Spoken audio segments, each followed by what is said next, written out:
తండ్రుల త్యాగం ఎలా ఉంటుందంటే, తను తిన్నా తినకపోయినా, తనని ఎవరైనా పట్టించుకున్నా, బాగున్నావా అని అడిగినా అడగపోయినా, నిద్ర ఉన్నా ఏమున్నా గౌరవం ఉన్నా లేకపోయినా, నా బిడ్డలు నా కుటుంబాన్ని నేను పోషించుకోవాలని వెళ్ళి కష్టపడి సంపాదించుకుని వచ్చి కుటుంబాన్ని పోషించేవాడు.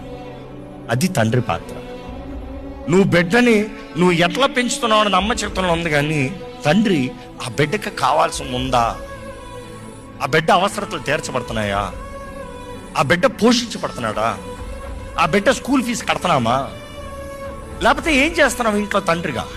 వెళ్ళి పని చేయి. ఒక రోజు పని దొరకలే, రెండో రోజు పని దొరకదా, రెండో రోజు పని దొరకలే, మూడో రోజు పని దొరకదా, మూడో రోజు కాదు, సంవత్సరం కాదు, 2 సంవత్సరాలు కాదు, 3 వివాహమై 10 సంవత్సరాలు పిల్లోడు వచ్చిన తర్వాత కూడా ఇంకా ఎవరో పోషించాలి. That's a discuss. దేవుడు ఎలాగ అటువంటి కుటుంబాలను ఆశీర్వదిస్తాడు? పని చెయ్యి. దేవుడు ఆదాంతో అంటాడు, నువ్వు భూమి దున్నుతనే కానీ నీకు బువ్వ లేదు. ఇంకో మాట చెప్పాలి,